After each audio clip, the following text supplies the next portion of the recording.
It's me again, Plodoy Works. So meron na naman tayong motor na Aerox 155. Nagbi-vape, uusok siya. Automatic na naman mga idol. Tingnan din ang tunog. So, meron na naman tayong itatap overhaul dahil ito napakausok. So, simulan na natin guys ang pag-aayos nito. So, natanggal ko na yung head cover nito. So, nakita ko na naman, gumamit na naman to ng fake oil. So, damage na naman bore nito. Ito na nga po ba yung sinasabi ko. Meron tayong genuine parts dito na binili. Simulan na natin ang pagkakabit nito. So, ayan, natanggal ko na yung bore at simulan na natin ang pagkabit nito. Bago ang lahat, huwag niyong kalimutang mag-like and share sa ating video. Pakipollow na rin ang Plodoy Works. Ito, damage na naman ito ng fake oil. Bakit kasi napakadaming nagbebenta nito? Gago! Maawa naman kayo sa mga customer nyo.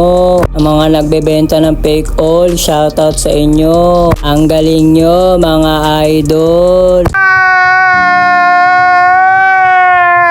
So, pahirapan na naman yung paglilinis nito. Halos isang araw ko rin trinabaho to.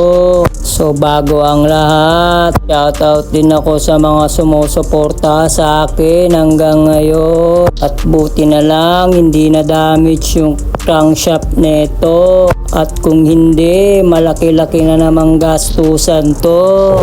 Sana maging aral to sa mga customer ko na bumibili ng mga fake oil. At sana sa susunod, sisiguraduhin yung genuine talaga yung mga binibili nyo. Dahil maraming naglipa na ngayon ng mga fake na parts at oil. At sana may napulot kayong aral dito sa aking bagong video.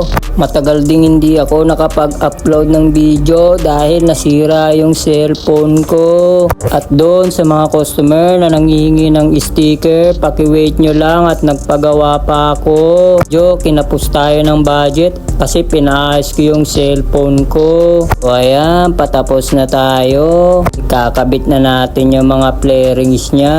Medyo malayo-layo pa kasi yung uuwian ni kuya. At doon sa mga nagpa-repair sa atin, paalala ko lang, may 1 month warranty tayo sa ating ni-repair para masigurado nating solid talaga at maayos ang pagkakagawa, para may garantiya talaga tayo sa ating ginawang mga motor. Awa ng Diyos, wala namang bumalik na may sira pa rin yung motor.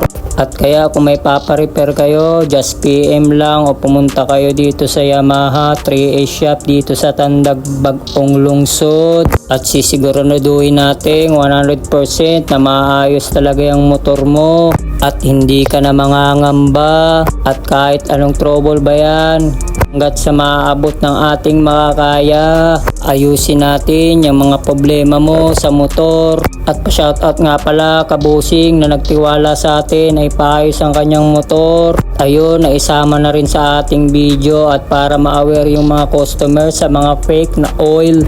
At huwag kalimutang mag-like and share sa ating video.